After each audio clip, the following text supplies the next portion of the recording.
चलो शुरू करते हैं, समझाते हैं, ध्यान समझना और आवाज में बोलना। कुछ भी पूछेंगे तो आवाज में बोलना है, ठीक है।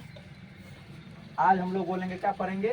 पार्ट्स ऑफ, क्या पढ़ेंगे रे? Parts of speech. Parts of speech पूछेंगे। पार्ट्स ऑफ स्पीच किसे कहते हैं? मेरा हिंदी में परिभाषा ये हुआ, इंग्लिश में। अंग्रेजी भाषा में जितने भी शब्द हैं उन्हें वाक्यों में कार्य एवं प्रयोग के विचार से कितने भागों में? 8 भागों में बांटा गया है। इनमें से प्रत्येक भाग को पार्ट्स ऑफ स्पीच। समझो ध्यान से क्या बोल रहा है। अंग्रेजी भाषा में जितने भी शब्द हैं, अंग्रेजी भाषा में जितने भी शब्द है, जैसे BOY, BOY क्या होता है? लड़का। लड़का। तो एक शब्द बना ना जी। Yes sir. अच्छा, PEN फिर क्या होता है? कलम। कलम। अच्छा, फिर PENCIL पेंसिल शब्द हुआ ना। तो अंग्रेजी भाषा में जितने भी शब्द हैं, अंग्रेजी भाषा में जितने भी शब्द मिलेगा, जैसे बॉय हो गया, गर्ल हो गया, पेन हो गया, पेंसिल हो गया, रोड हो गया, फ्लावर हो गया, कितना भी वर्ड है अंग्रेजी भाषा में, ठीक है, उन्हें वाक्यों में, क्या चीज में? वाक्यों में। वाक्य तो वर्ड हो गया, नहीं क्या हो गया? वर्ड। इसी को अगर वाक्य में लिखेंगे कैसे लिखेंगे? जैसे लिखेंगे दिस इज माय पेन, यह मेरा कलम है। इसको वाक्य में लिखे ना। Yes, जैसे yes. लिखेंगे pen is blue, pen is blue मतलब कलम क्या है? नीला है। लिखेंगे पेन इज रेड, कलम क्या है? लाल है। तो ये वर्ड से क्या बना? वाक्य बना। जब वो वही बोल रहा है यहाँ पे, जितने भी शब्द हैं उन्हें वाक्यों में, क्या चीज में? वाक्यों में। वाक्यों में कार्य एवं प्रयोग के विचार से सबका अलग अलग काम होता है। जैसे कलम का काम क्या है जी? लिखना। किताब का काम क्या है? पढ़ना। किताब पढ़ता है, किताब को हम लोग पढ़ते हैं ना। तो जिसका सबका अलग अलग काम है, काम के अनुसार है ना, प्रयोग के विचार से सबको अलग अलग भागों में बांट दिया है। तो वही 8 भागों में बांटा है, जिसे हम लोग क्या बोलते हैं? Parts of speech. ठीक। उसके बाद है ऑल, इंग्लिश में परिभाषा है, all the English words are divided into 8 groups according to the work they do in sentence।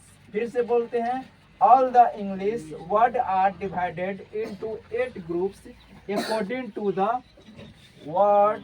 work they do in a sentence। each group is called a part of a speech। ये हुआ English में इसका परिभाषा। उसके बाद kind, क्या है? Kind of parts of speech मतलब पार्ट्स ऑफ स्पीच को कितने भागों में बांटा गया है? 8 भागों में। अभी बताया ना, सबका काम के अनुसार और प्रयोग के अनुसार सबको कितने भागों में बांटा गया है? 8 भागों में। ये 8 भागों में जो बांटा गया है, इसी को बोलते हैं हम लोग पार्ट्स ऑफ स्पीच। पहला भाग का नाम है क्या? नाउन। क्या नाम है? नाउन। पहला भाग का नाउन। और दूसरा भाग का क्या नाम है? प्रोनाउन। हिंदी क्या होता है रे? नाउन का हिंदी? संज्ञा। नाउन का हिंदी होता है संज्ञा। पार्ट्स ऑफ स्पीच का पहला भाग है नाउन, जिसका हिंदी होता है संज्ञा। दूसरा है प्रोनाउन। क्या है? प्रोनाउन। प्रोनाउन इसका होता है सर्वनाम। सर्वनाम। तीसरा क्या है? एडजेक्टिव। एडजेक्टिव। क्या बोलेंगे? एडजेक्टिव। एडजेक्टिव का हिंदी विशेषण। 4 नंबर में वर्ब, वर्ब का हिंदी क्रिया। और फिर 5 नंबर में क्या है? एडवर्ब। एडवर्ब। क्या है? एडवर्ब। एडवर्ब का क्या होता है? क्रिया विशेषण। फिर प्रीपोजिशन। क्या है? प्रीपोजिशन। प्रीपोजिशन में क्या होता है? संबंधबोधक अवयव। फिर क्या है? कंजक्शन। क्या है? कंजक्शन। कंजक्शन का क्या होता है? समुच्चयबोधक अवयव। ठीक है। फिर है 8 नंबर में इंटरजेक्शन। क्या है? इंटरजेक्शन। इंटरजेक्शन का क्या होता है? इसमें बोधक अवयव। जैसे एग्जाम्पल समझो, ये 8 भेद 8 को लिए हैं एग्जाम्पल। यहाँ ध्यान से समझना, इसी में समझ में आ जाएगा। छोको उदाहरण लेंगे, इसी में समझ में आ जाए। जैसे क्या? आई लव माई कंट्री, इसका हिंदी क्या होता है? आई लव माई कंट्री मतलब मैं अपने देश से क्या करता हूँ? प्यार करता हूँ। इसका इसमें लव हो गया क्या चीज? वर्ब। क्या हो गया? वर्ब पूछेंगे वर्ब किसे कहते हैं, तो वर्ब का बच्चा परिभाषा जानता है, जिससे किसी काम का करना या होना समझा जाता है, उसे क्या कहते हैं?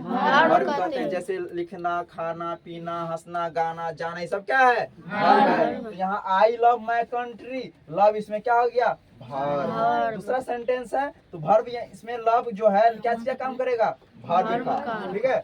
फिर she is my love, she is My love. वह मेरी प्रेमिका है, वह मेरी प्रेमिका है। इसमें लव हो गया नाउन, क्या हो गया नाउन किसे कहते हैं, किसको किसको ना याद है बताओ, बोलो।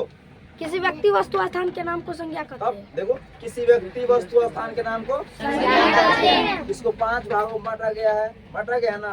तो लव क्या हो गया नाउन, लव में होता है प्रेम, प्रेम को हम लोग देख सकते हैं नहीं, सिर्फ क्या कर सकते हैं अनुभव कर सकते हैं। पूछेंगे लव कौन सा नाउन है, तब स्टेट नाउन है, जब नाउन पढ़ेंगे तब उतना विस्तार से पढ़ेंगे। इसमें पूछेंगे लव क्या हो गया, इसमें नाउन हो गया, इससे पहले लव क्या था verb। फिर तीसरा this is a fast train, fast means होता है तेज, फास्ट मीन्स क्या होता है तेज।